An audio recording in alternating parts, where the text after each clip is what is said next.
My name's Cassie, and you are listening to the Happy Hearts Project podcast. I am a life and relationship coach and a master's level clinician in clinical mental health. And I believe that we heal in relationship. And that is why I founded the Happy Hearts Project, where we create happy hearts through relationship wellness. And as a life and relationship coach, I help women feel less anxious in their relationships. And today, I wanted to talk to you a little bit about the act of surrendering, surrendering and just being present to attract the thing that you want. I almost forgot. I need to do my shout outs for the reviews that the podcast has gotten so far. So far, I have this review from Amy. She says, everyone needs to listen. Cassie is very knowledgeable on so many different topics when it comes to a person's well-being. I've watched her for years on IG, very intrigued and soaking in all the information she gives. It's challenged the way I approach relationships in the best way. Thank you, Amy. So that's my first 5-star review here on Apple Podcasts. And then I have a second one from Rachel H., who says the episode on boundaries is fantastic. I had several aha moments while listening and found it very valuable. So thank you both so much. I love this feedback. When you leave a review, it helps get this information in front of more listeners. It helps get the podcast up towards the top when people are looking for resources to help have better relationships and to focus on their well-being and their healing journey. So thank you so much. Please leave a review here. And I will shout you out on the next podcast. So far, I'm waiting for reviews also on Spotify and Amazon Music. So if you listen there, I appreciate a 5-star review there. So Amy and Rachel, all of my love. I appreciate you both so much. Your support means the world, and I'm so glad that you are along on this journey with me. And today, I wanted to talk to you a little bit about the act of surrendering, surrendering and just being present to attract the thing that you want. And it's been a little bit of a journey for me. I have been on this kind of like awakening journey, I would say since summer of 2018. That is when I decided that I needed to be really present in what was going on in my life. I had a friend tell me that I needed to really sit in the feelings of the environment that I was living in. I was living in a very chaotic, very abusive relationship and home life that I was somehow just tolerating. And it was through just being an autopilot and avoiding and numbing out on all kinds of activities and responsibilities. And at the time, what I felt like were like major obligations.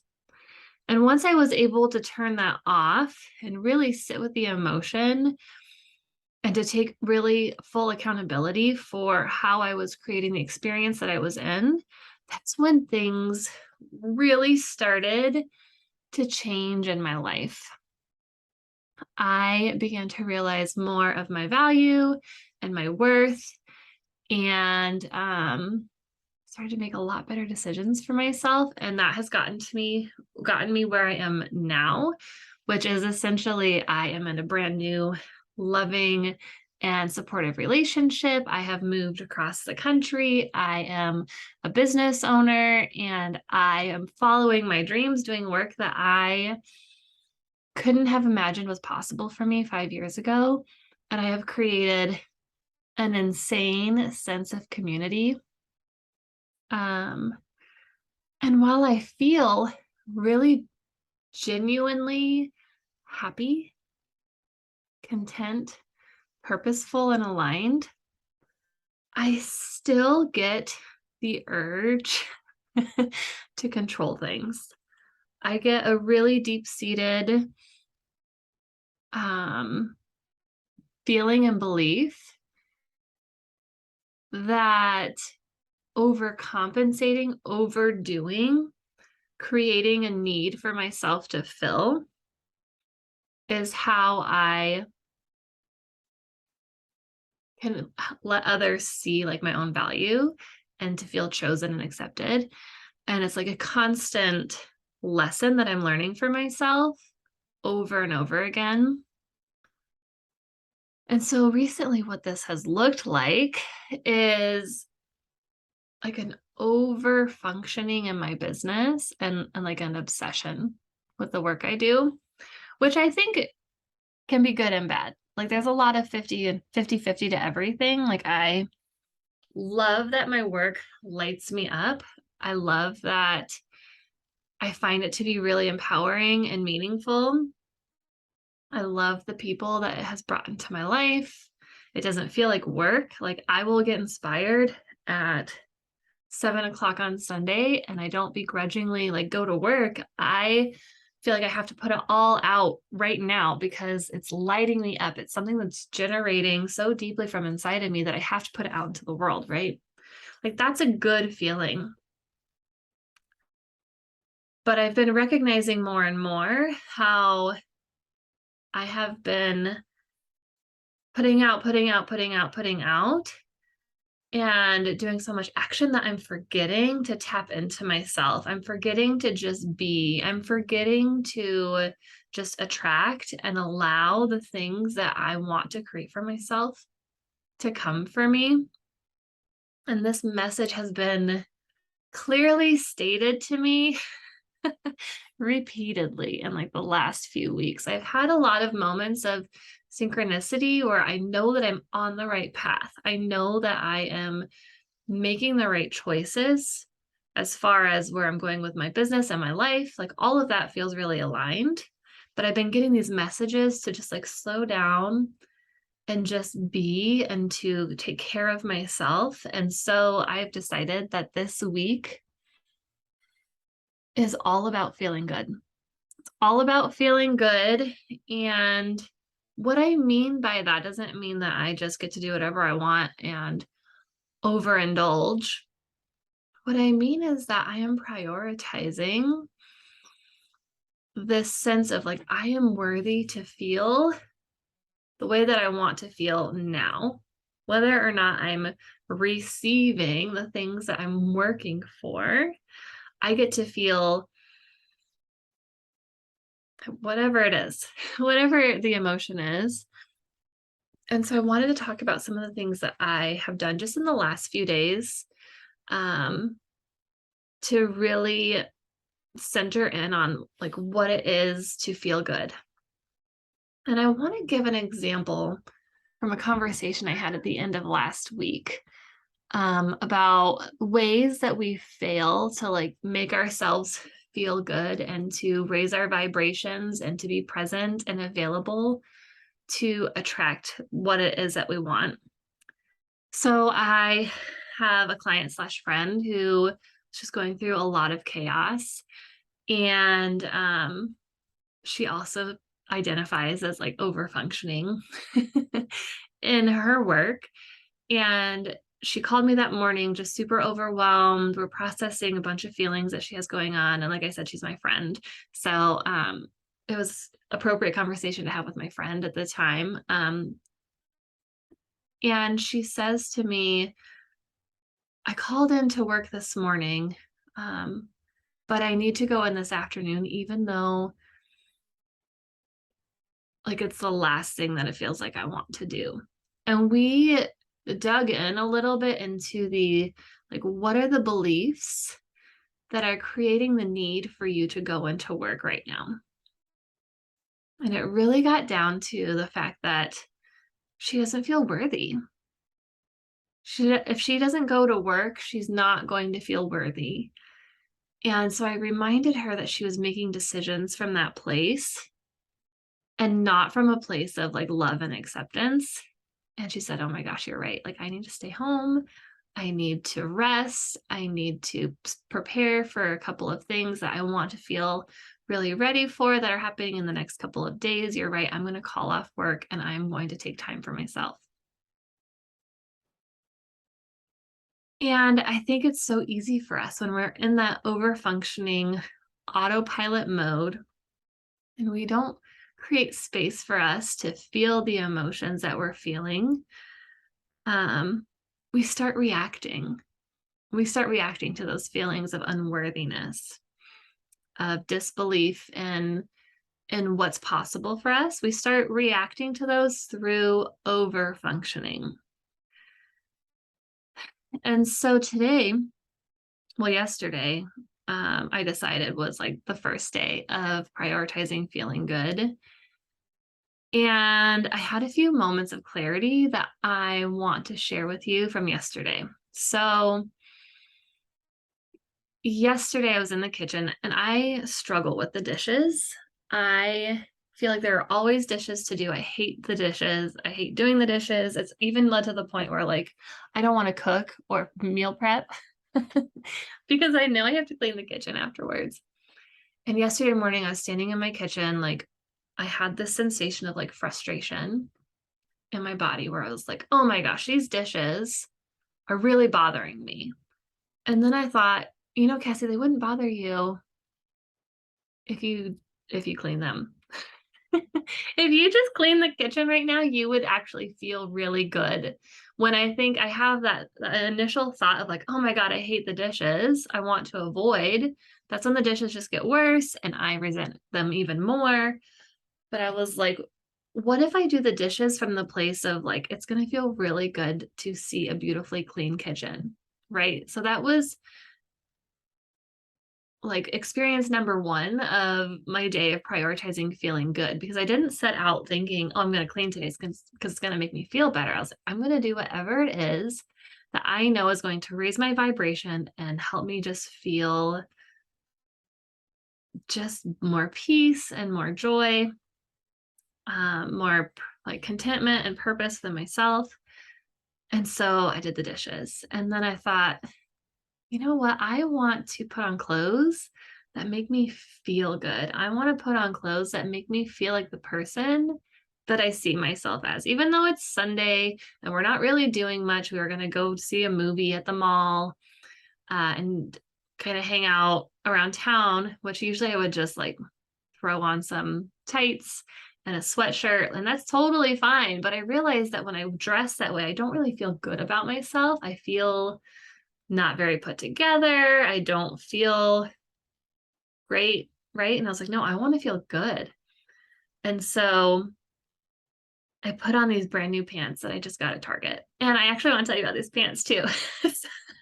I decided a few weeks ago that I needed to like level up my fall wardrobe. I live in a new climate now, and the clothing that I used to wear this time of year just doesn't work with where I live now. And so I bought myself a couple of really cute jackets from this really fun consignment shop. And I thought to myself, like, okay, like now I need to figure out what I want to wear with these jackets. And some of my pants had really worn out. I had to throw away a pair of my pants earlier. So I like envisioned that I really wanted these like white, like cream corduroy, like flare bottom pants. And I've been thinking about them and I thought I'm just going to keep an eye out for these pants, right? Then I go to Target yesterday and I see that they have some like flared denim. And I'm like, do I want flared denim? I really wanted like a cream pant. And then I find corduroy pants and I'm like, oh, this is closer to what I've been thinking about. But I'm looking for my size. They don't really have the color that I was looking for. And I didn't settle. I wasn't like, oh, I'm just going to buy these pants instead. I was just like, okay, like these aren't what I decided earlier that I want, but I'm going to be open to like what else is available to me. And I swear I manifested these pants. I walked around to the other side of the clothing display, and the Target where I shop at is notoriously like disorganized, poorly stocked. No offense, Target. I think it's the location. They just get overwhelmed. And there they were. They were my cream corduroy pants in my size for $30. And I was like, okay, these pants are coming home with me. So yesterday I decided I wanted to wear them. Like it's this look that I have been working on for the last few weeks. And I knew which like jean jacket I wanted to wear. And I put on this outfit and I was like, yeah, this feels the way that I want to feel. This feels good. And throughout the day, I would rub my hands on my pants, and the corduroy is so soft. They're just like what is that brand? Thread something from Target. They're just like that really generic brand, Target brand, but they are so soft. And I felt so cute and put together. They paired really well with these Nike joggers that I have pants, or not, listen to me, shoes. They're shoes. I don't know much about shoes, but they're like sneakers. And they're suede. And I love them. And they paired so well with this outfit. And I was like, yes, this feels good. I feel the way I want to feel. I'm at the mall, like 13-year-old Cassie is just living her best life because she feels good. She's out walking around. She sees a movie. And then I'm thinking to myself, like, what else do I want that's going to make me feel good? And I know, like, when I think in reverse of the things that make me feel bad, a lot of times it's when I skip my skincare routine or when I stay up and watch too much Handmaid's Tale before bed. And so I was kind of anticipating, like, well, what are the things that make me feel bad? Because I don't want to feel bad anymore. I'm deciding not to feel bad, and I'm deciding to feel good instead. So I know I'm going to feel my best if I do my skincare routine, which means I have to get to bed a little bit earlier, which means I need to turn off this TV, right? So yesterday was my first day of really allowing myself to like do the things that felt good. And then this morning I woke up and I realized that I had this sense of like pressure to do everything perfectly. Like if I'm going to feel my best, I need to drink 10 glasses of water and I need to run 3 miles. And also I should wake up at 5 a.m. because then I have time to do my prayers and meditation before I start working at 6. So that I also have time to go grocery shopping and clean the kitchen. And that way I feel really put together. And my neighbors who are coming over for dinner tonight are going to really think highly of me, and I'm going to think really great or I'm going to feel really good because they see me a certain way. I have no idea, you guys. This is what my brain does, right? I felt this pressure to do everything perfectly, and I was already behind because I didn't wake up at the time I said I would. And a part of me just wanted to throw in the towel and say, nope, like obviously this whole like prioritizing feeling good is not going to work out for me because I can't do it. I can't keep my promises. And do you know what I did? I took out my journal and I journaled all of the doubts that I have about why this isn't going to work and kind of like all of the ways that I avoid feeling good. I avoid all of the ways that I want to feel good by judging myself through like people pleasing behavior, perfectionism, and I wrote it all down.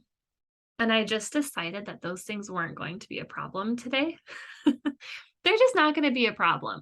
And so I went and I just centered myself. I decided that I want to spend my mornings connecting to myself. And so I prioritized that, which means that I missed some things this morning that I wanted to do. I wasn't able to complete my whole schedule, but what I could do was show up for the things that I decided I wanted to prioritize. And this morning, that thing was time with myself and being quiet, time in prayer and meditation. And so I did that. And something that really came up for me that was really eye-opening was this message of surrender, surrender, surrender. I was listening to a Gabby Bernstein meditation and she talked, it was like, it's her 5-minute morning meditation. And she talks about surrendering. And I just started bawling, just crying because I realized how hard I had been grasping on to all of these things that I'm trying to create for myself and for others, and how I wasn't just letting it be and allowing it to be available to just attract what's meant for it, right? I had just this eye-opening experience of like, I need to let go. I need to let go of this agenda and I need to just stand in my love and my light and know that what is meant for me is going to find me. It will not miss me. And my day from there just felt like very synchronistic. Like, this is where I'm supposed to be. This is what I'm supposed to be doing. And I ended up catching this amazing call and getting coached by this amazing program that I don't get to get coached by very often. And I realized that had I been controlling my agenda like I thought I should be earlier in the day, I would have missed this opportunity to be coached because something else was on my agenda at that point. I was going to be gone doing something else if I had gone to plan. So I allowed myself to like choose to see that everything is actually happening for me and that when I let go of my agenda, things go better for me than I thought they would. And I just followed that. Like, I just would do what felt good. I turned on my fireplace. I decided I wanted to eat a really nutritious brunch at this point. I'm not much of a wake up and eat right away breakfast eater. I like to eat late morning. And I was like, ooh, what's going to make my body feel its best? And I created this delicious breakfast that I just enjoyed every bite of, felt so satisfied. And then I realized this kind of goes into more about stuff like with the dishes and cleaning. I don't know what's going on in Portland. I have never experienced this, but they're kind of like little flies. They're like fruit flies, but not fruit flies. And they're everywhere. I see them in restaurants all the time.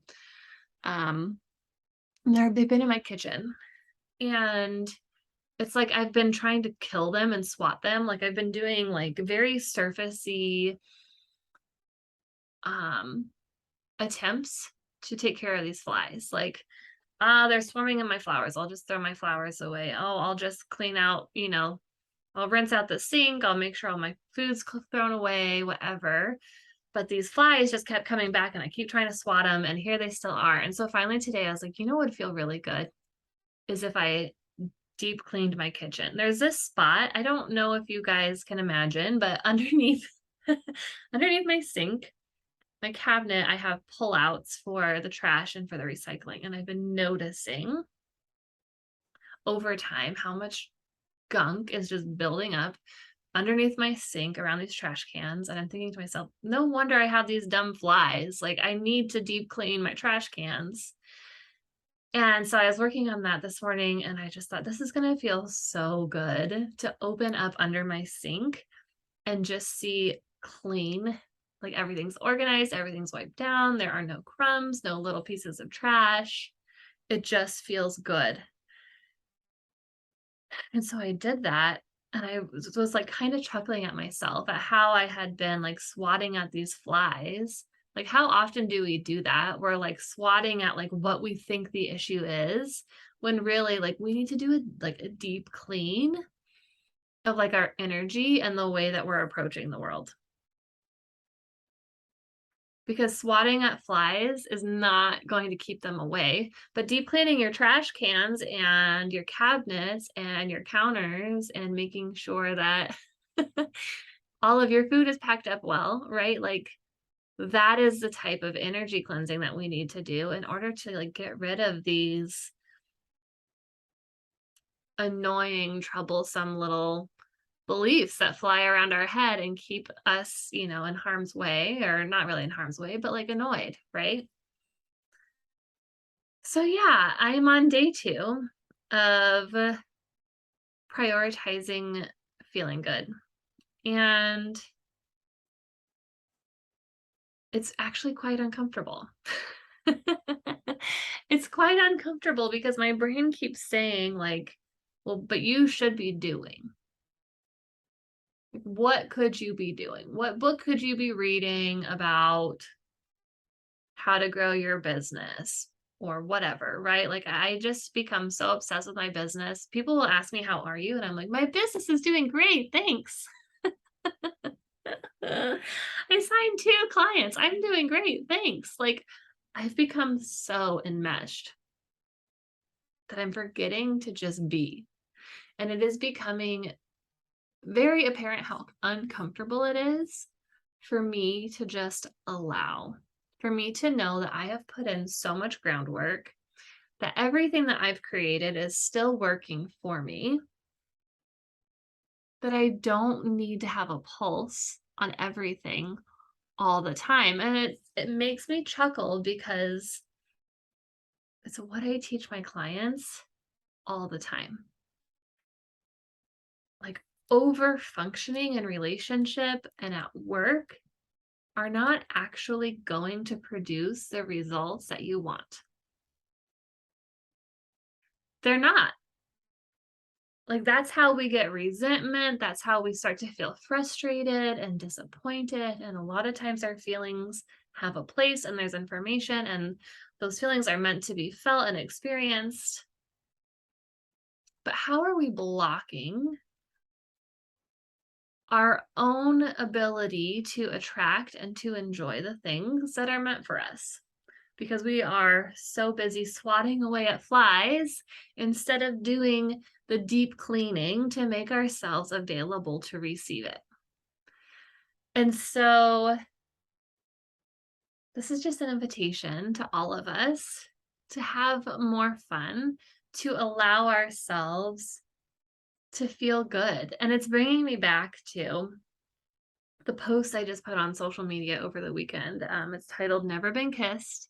If you follow me on Facebook or Instagram, my Instagram account is at Cassie Zeeb Coaching. And I did a 3-series post on Never Been Kissed. And I tell the story about how for the majority of my adolescent life, I was obsessed, like boy crazy. I watched all of the romance movies and I had this big grandiose idea of what it meant to be loved and to have someone who would kiss you and that you would be with and you're dating and blah, blah, blah. Like, I had this big grandiose idea of what that was and that I would feel different when it happened. And I put so much pressure on it. And I also put so much pressure on how it would completely change me once that happened. And because I held all that pressure and honestly, deep-seated fear from the shame of what it really meant. Like, I thought that it would make me less innocent. I thought it would make me um less pleasing because, like my purity would be stripped from me. Like, I had these really crazy beliefs about it. And once I finally had my first kiss at the age of 19, I realized that like nothing really changed. I still felt the same. And I also realized how much I was controlling my environment to keep myself from having what I really wanted. What I really wanted was connection to someone. I wanted to feel desired by someone. I wanted to have fun. I wanted to flirt. I wanted to be present and available for that. And I still to this day like love that aspect of relationship. I think that's why I like being in a relationship. I'm definitely a relationship kind of gal. I like being in partnership with someone. I like connecting with them. I like holding hands and being close and flirting and sharing our lives together and being partners. Like, I feel like I was built for this, right? Of course I desire it. And for so long, I wanted it so badly, but I thought that I had to be someone different in order to have it.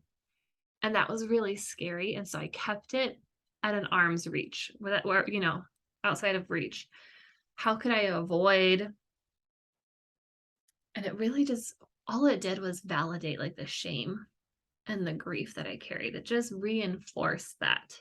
The more I avoided it, the more it reinforced that I wasn't worthy. And it goes back to my first story about my friend and how when we're acting from places of not feeling worthy, like we're going to overcompensate, we're going to overproduce. We are going to distract ourselves from the feelings that are available to us if we allow ourselves to be present with that shame instead of reacting to it, right?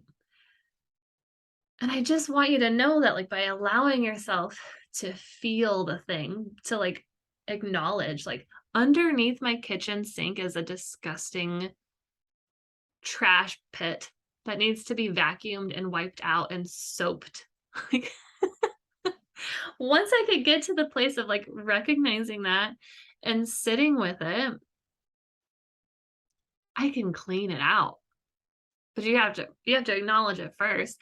And instead of just closing the cabinets and keeping swatting at flies,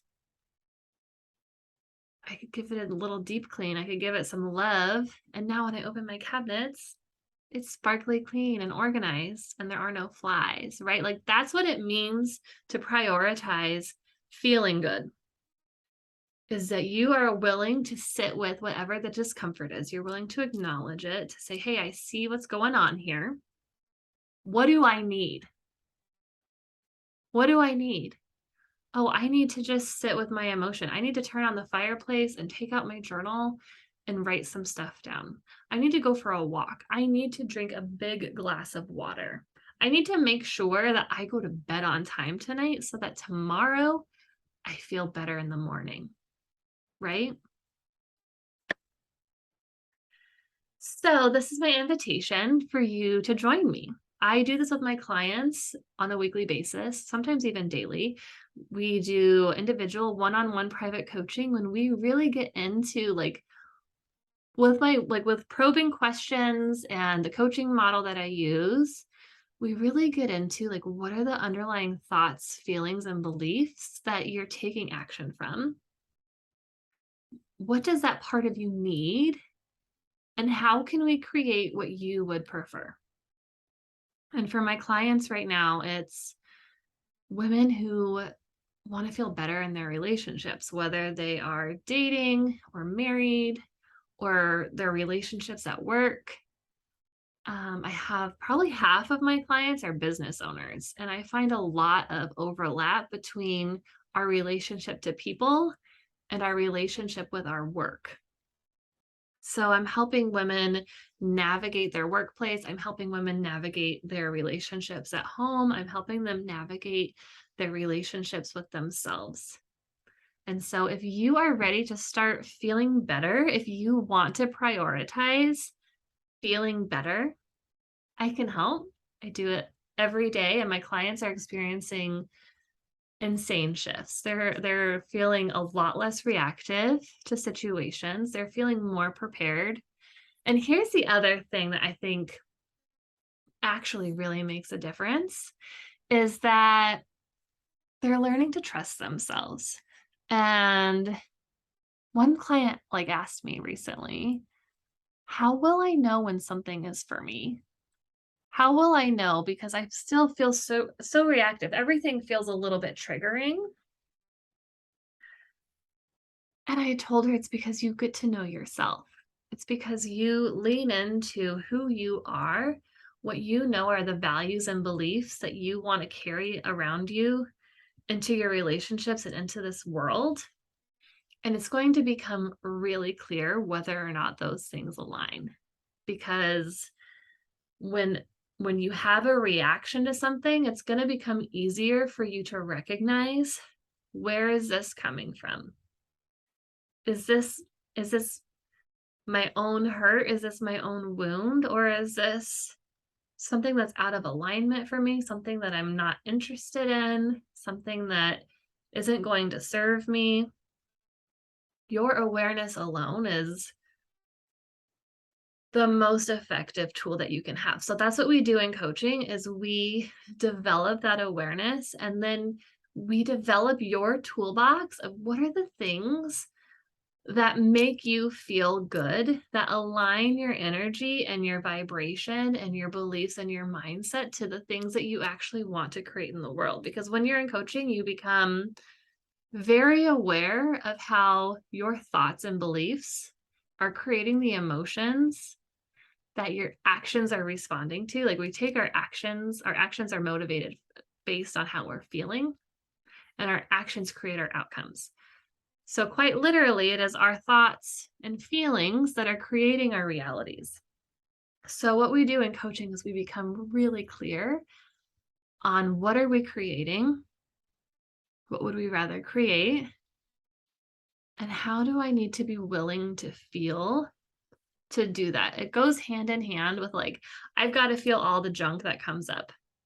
I've got to be able to feel all of the discomfort so that then I can upgrade it to the next emotional vibration that's going to get me to where I want to go, so that I can create space to have fun and to engage.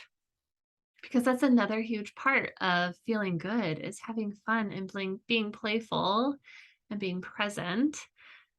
And so together we come up with a plan for that, and we develop the skills that you need to know how to respond to your experience so that you create the outcomes that you desire. So currently there is one-on-one coaching. You can schedule a free consult with me through either my website, www.cassiezeeb.com, or through my Instagram account at Cassie Coaching and my link in my bio. You can schedule a free consult for one-on-one coaching there. But if you want to just stay in touch otherwise, follow me on Instagram, sign up for my email list, make sure you like and subscribe to this podcast. And as always, if you leave me a 5-star review, I will call you out on the next podcast. So thank you guys for being here. I hope that you have taken a little token with you of something that you want to implement in order to create a happier heart for yourself and to prioritize feeling good this week. And from here on out, if you have questions, don't hesitate to DM me on Instagram. I would love to connect with you. Talk to you soon.